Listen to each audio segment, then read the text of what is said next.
Bonjour tout le monde, merci beaucoup. Moi, personnellement, je n'ai pas prévu de parler de mon parcours.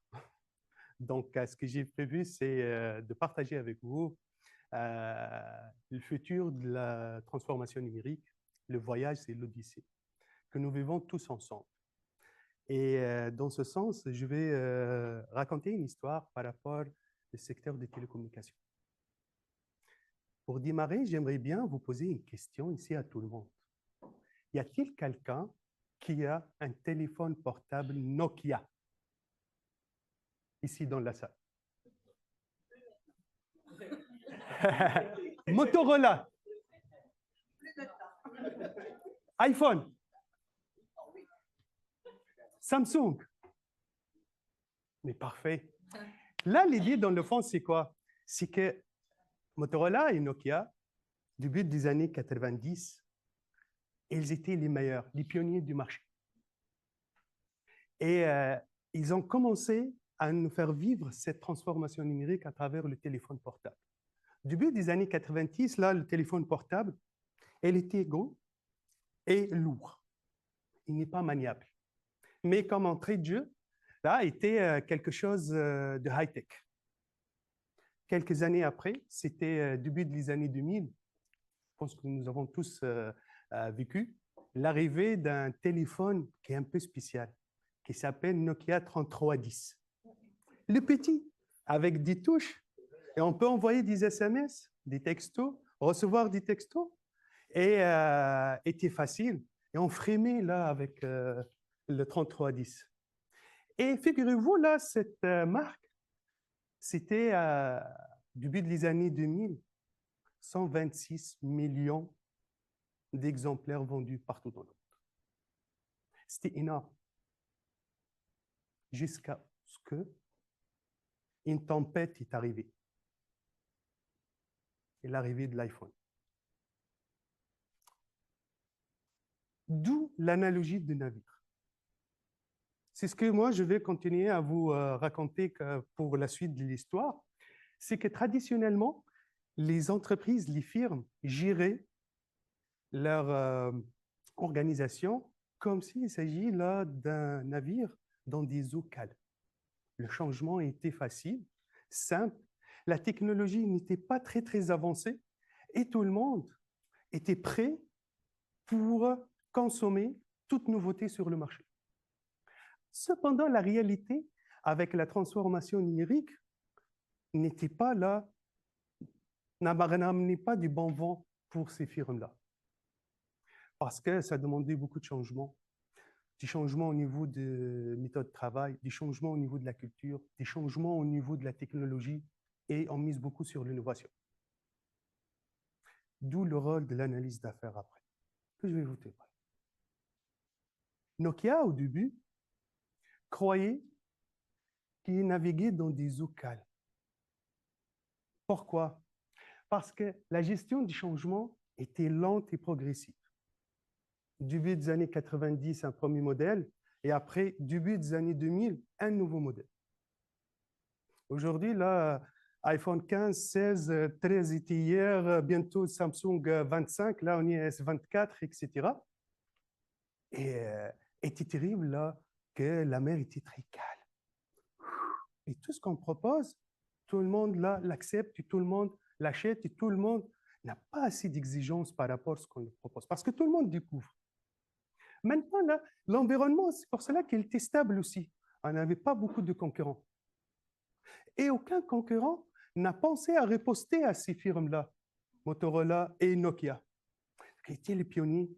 Et lorsqu'on parle de Motorola, là, c'est encore une autre affaire. Là, ils ont ramené le Six Sigma, ils ont ramené plusieurs d'autres choses et ils ont initié indirectement l'agilité en quelque sorte. Aussi, là, l'adaptation graduelle, c'est que l'utilisateur final avait le temps nécessaire pour être bien éduqué de la part des autres, de mieux comprendre la technologie. Jusqu'à fin 2007, c'est l'arrivée de la tempête. Monsieur Steve Jobs n'a pas aimé tout ça. Et hop, on a lancé quelque chose qui s'appelle l'iPhone. L'écran tactile, personne ne l'a jamais pensé. Les applications, personne ne l'a jamais pensé en 2007. Les caméras aussi, si je ne me trompe pas, personne ne l'a jamais pensé. Après, c'est Samsung qui prend la relève par rapport à tout ce qui est expertise au niveau des caméras et au niveau de l'appareil photo, avant, arrière et l'histoire des selfies que nous vivons actuellement, etc. Donc, cette tempête-là a détruit nos amis là, de Motorola et nos amis de Nokia. Aujourd'hui, là, si je vous offre un téléphone, là, le 3310 que je viens de vous parler, accepterez-vous là, de l'utiliser? Non. Parce qu'on ne peut pas envoyer des emails, des courriels, parce qu'on ne peut pas là, télécharger des applications, parce qu'on ne peut pas travailler avec. On peut uniquement émettre « Oui, bonjour, ça va bien ?» Recevoir des appels, confirmer des rendez-vous, envoyer des textos. Au pire des cas, là, avec la nouvelle version de 3310, là, revient que pour le rendre un peu nostalgique, envoyer là des vidéos. Pas plus que ça. Donc, là, il faut remettre en question les pratiques établies. Deuxième chose, c'est reconstruire l'organisation pour qu'elle puisse accueillir le changement. Ce que Nokia n'a pas fait. Troisième chose, c'est innover, miser sur l'innovation. Et là, je vais vous parler d'un truc que moi j'aime beaucoup. C'est un outil que je pense que plusieurs personnes qui l'utilisent, mais ne se rendent pas compte de l'importance. C'est le modèle de canot. Le modèle de canot, si vous avez remarqué aujourd'hui, iPhone 1, iPhone 2, 3, 4, 5, et on arrive jusqu'à l'iPhone 16. Samsung, S1, S2, S3, S4. Il y a la marque Volkswagen. Ils ont une voiture qui s'appelle Golf.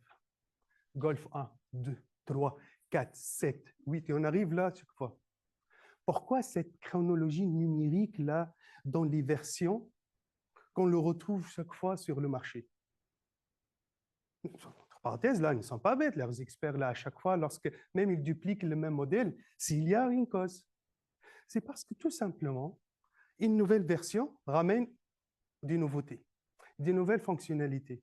Ils ont des analystes d'affaires très attentifs par rapport à ce qui se passe sur le marché, par rapport aux besoins des clients, les besoins des utilisateurs finaux. Ils sont en train de vivre la transformation numérique et ils sont en train d'innover. Innover, innover, innover chaque jour. Donc, on se retrouve dans un monde très agitant en termes de transformation numérique, en termes de high-tech. Avec l'arrivée de l'IA, comme tu viens de le dire, avec l'arrivée de ChatGPT 4.0, là, que la version gratuite vient d'être lancée, on prépare des présentations rapidement maintenant. Mais il faut bien poser la question, il faut bien poser le sujet pour pouvoir obtenir le meilleur de cette présentation-là. Innover, c'est la clé. Donc, ce que considère M. Canon dans l'exemple que je viens de vous dire, c'est que ce qui est considéré comme nice to have aujourd'hui, c'est nice to have d'avoir une caméra avec un téléphone portable avec 5 caméras. Nos enfants, ça va être un must to have. Croyez-moi. Parce que nous, lorsqu'on a vécu là, les années 90 et le début des années 2000, le téléphone portable n'était pas un must. C'était un nice to have d'avoir un téléphone portable. Et ce n'était pas à la portée de tout le monde. D'accord? Maintenant, là, ma fille qui a 7 ans, elle me réclame un téléphone portable. Imaginez? D'accord? Elle sait très bien télécharger des applications. Elle utilise mon adresse courriel pour acheter des applications sur Amazon, que je me suis rendu compte après que j'ai une facture sur mon compte bancaire. Et là, je pense que plusieurs qui ont des enfants, ils ont vécu ça au moins une fois. Et si vous n'avez pas vécu, vous allez là le vivre bientôt. Je vous assure là. Okay? YouTube, là, qu'est-ce qu'il fait? Il t'annonce là des publicités, il fait attirer l'attention. Tout ça, là, on est mêlé là toute la journée avec des nouveautés sur le marché. Mais là, c'est l'analyse d'affaires derrière aussi. Lorsqu'on parle fonctionnalité, lorsqu'on parle besoin, lorsqu'on parle exigence, Là, je m'adresse à des experts, on distingue entre les trois, les besoins, exigences et fonctionnalités. C'est le babouk. D'accord? Il faut distinguer entre les trois. OK? Et là, on se rend compte que l'analyse d'affaires, c'est Ulysse de l'Odyssée. C'est l'homme et la femme qui va trouver des solutions, qui va proposer des nouveautés, qui va nous faire vivre la nouvelle technologie, l'innovation. Et c'est important. Pourquoi? Parce que ce n'est pas le Scrum Master, ce n'est pas le développeur, ce n'est pas le coach agile qui va faire ce travail-là, mais l'analyse d'affaires. Et moi, là, l'analyse d'affaires dans le sens large. Je ne rentre pas dans les spécialités ou les micro-spécialités parce qu'il y en a beaucoup. Okay? Elle a beaucoup de courage et de résilience. C'est important aussi. Parce que Steve Jobs, à l'époque, avait beaucoup de courage et de résilience lorsqu'elle a lancé l'iPhone, que personne ne l'attendait. Et je rajoute une autre chose. Lorsque tout le monde regardait le marché, il est en train de se stabiliser, iPhone a lancé la plateforme de paiement. Et on commence là à payer avec notre téléphone portable. Au contraire, lorsque Nokia a commencé à se rendre compte de la situation et que la tempête était très, très forte, ils ont lancé un truc qui s'appelle N-Series. C'est quoi N-Series? Ils ont ramené là une dizaine de modèles lancés en même temps. Et ils n'ont rien compris. Ils n'ont rien compris. Parce que là, ce qu'il faut comprendre, ce que les autres, ils ont fait, ils ont ramené les exigences des clients de l'état actuel dans un seul modèle. Eux, ils ont ramené toutes les exigences des clients dans plusieurs modèles sur le marché. Et c'est ça la lecture de cette technologie-là. C'est la tempête du numérique. Et N-Series, on ne le retrouve pas. BlackBerry, là, les hommes d'affaires high-tech, là, le branché qui est à BlackBerry, où existe là, aujourd'hui? On ne le trouve pas, nulle part. La plateforme RIM de Amel, je ne me trompe pas. Je connais Amel depuis longtemps, donc elle connaît très bien cette plateforme. Nous avons travaillé ensemble dans un opérateur de téléphonie mobile ailleurs. Donc, cette plateforme RIM était là parmi les plateformes les plus avancées du monde entier que BlackBerry l'a exploité. Maintenant, on le voit. Cette analyse d'affaires a besoin d'oser l'inconnu, naviguer dans le flou, savoir comment anticiper les choses. Parce que s'il ne le fait pas, les autres ils vont le faire à sa place. Rester agile en accueillant le changement, en acceptant ce qui va se passer, en revenant à la case de départ lorsque c'est nécessaire et ne pas dire non, je ne vais pas lancer, je ne vais pas continuer, je ne veux pas m'arrêter là et revenir à la case de départ rien que parce que les autres ils ont lancé quelque chose de meilleur que nous. Non, il faut l'accepter.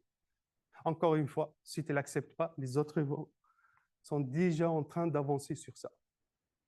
Le troisième point d'une analyse d'affaires dans cette tempête, il a besoin aussi de cultiver l'innovation. Il faut développer là tout ce qui est recherche dans la high-tech. Là, on trouve plusieurs choses sur le marché aujourd'hui qu'on n'a jamais imaginé dans nos enfants, dans notre enfance. Là, si je vous parle aujourd'hui, là, c'est l'informatique quantique, de l'Internet, l'espace. Là, personne ne l'entend pas très avancé aujourd'hui dans nos milieux professionnels.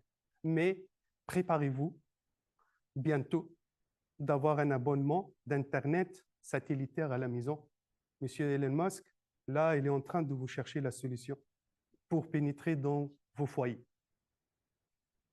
Vous n'aurez pas ni Vidéotron, ni Bell. Là, vous aurez uniquement, d'accord, une connexion satellitaire ici partout dans le monde, dans les desserts, dans la forêt, dans les montagnes. Vous n'avez pas besoin d'être dans ce qu'on appelle une zone rurale là, pour être bien équipé en termes d'Internet. L'autre chose qui est très importante, c'est que monsieur l'analyste d'affaires, ou madame l'analyste d'affaires, a besoin de considérer ce voyage comme son odyssée. C'est son voyage, là. Il faut s'approprier les choses. Sinon, on ne va pas là, maintenir le rythme. La vitesse, elle est très, très rapide. On ne peut pas là, maintenir le cap si on ne peut pas, d'accord, être là et s'approprier les choses et travailler avec peur et avec âme. On a besoin de fixer, de définir une orientation, la vision. Il faut savoir où on veut aller. Ça, c'est classique que je vous parle, mais concrètement, il pèse lourd. Parce que si on ne sait pas où on veut aller, on va aller nulle part, tout simplement. On retrouve ça dans la gestion de changement, on trouve ça dans l'agilité, on trouve ça dans l'analyse d'affaires, on trouve ça dans même un cours de développeur informatique. On nous apprend tout cela, il faut bien définir l'orientation et la vision. La deuxième chose qui est très importante, c'est piloter le changement avec agilité. Et là, l'agilité, c'est dans le sens avec la gestion du changement, que le changement, là, c'est une valeur et un principe de l'agilité, j'invente rien. Mais c'est de l'accueillir et de l'accepter et de s'appuyer là-dessus et de le considérer comme une opportunité et pas une menace. C'est une opportunité pour apprendre, c'est une opportunité pour grandir, c'est une opportunité pour voir les choses différemment. Il ne faut pas refuser la high-tech aujourd'hui parce que tout simplement, on sera dépassé par les événements. Là, dans les 10 prochaines années, nos enfants, ils vont nous faire apprendre de nouvelles choses après.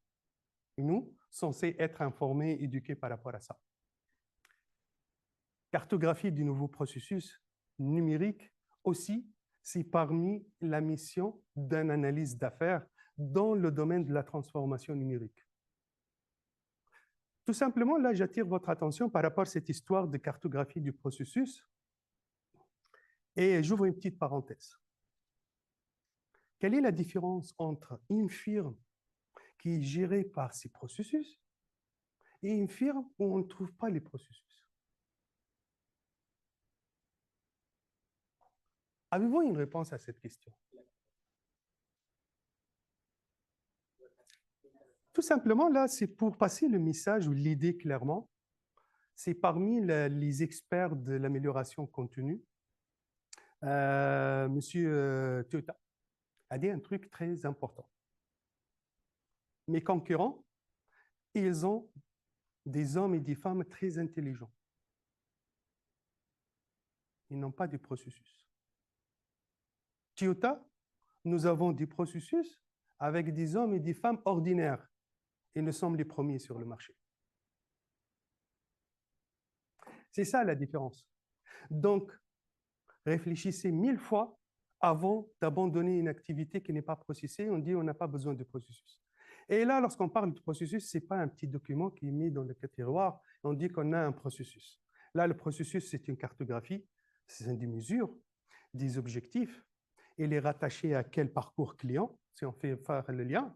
Là, le processus, c'est comment peut-on obtenir le résultat souhaité afin de créer la meilleure valeur pour le client final. Et là, lorsqu'on parle de la valeur, elle est définie toujours par les clients et elle est créée toujours dans le processus. L'autre chose, c'est l'équipe. Mobiliser les équipes autour du changement, c'est important. Travailler cet effort d'accompagnement, ça va permettre à tout le monde d'avoir le même niveau de compréhension, d'une part. D'autre part, c'est d'éviter la résistance de changement, même si que je dis gérer la résistance de changement, je ne l'évite pas parce qu'elle est toujours présente. C'est comme le risque. Une autre chose, et je finis, il a accepté d'ouvrir les horizons. Penser en dehors de la boîte. Ce qui n'est pas possible aujourd'hui, ça va être très, très facile, ce que j'ai appris récemment pour les Québécois, donc pour les prochaines années. Voilà, ce que j'ai voulu partager avec vous aujourd'hui, c'est cette histoire de l'Odyssée de la transformation numérique. C'est Ulysse qui est l'analyse d'affaires. C'est l'exemple de Motorola. C'est l'exemple de Nokia. C'est l'iPhone et le Samsung aujourd'hui, ce que nous vivons comme technologie. Et pour vous dire, l'analyse d'affaires, c'est son rôle maintenant. Et sans analyse d'affaires, on ne peut rien faire. Donc, je vous souhaite une bonne continuation et merci à l'équipe organisatrice de cet événement.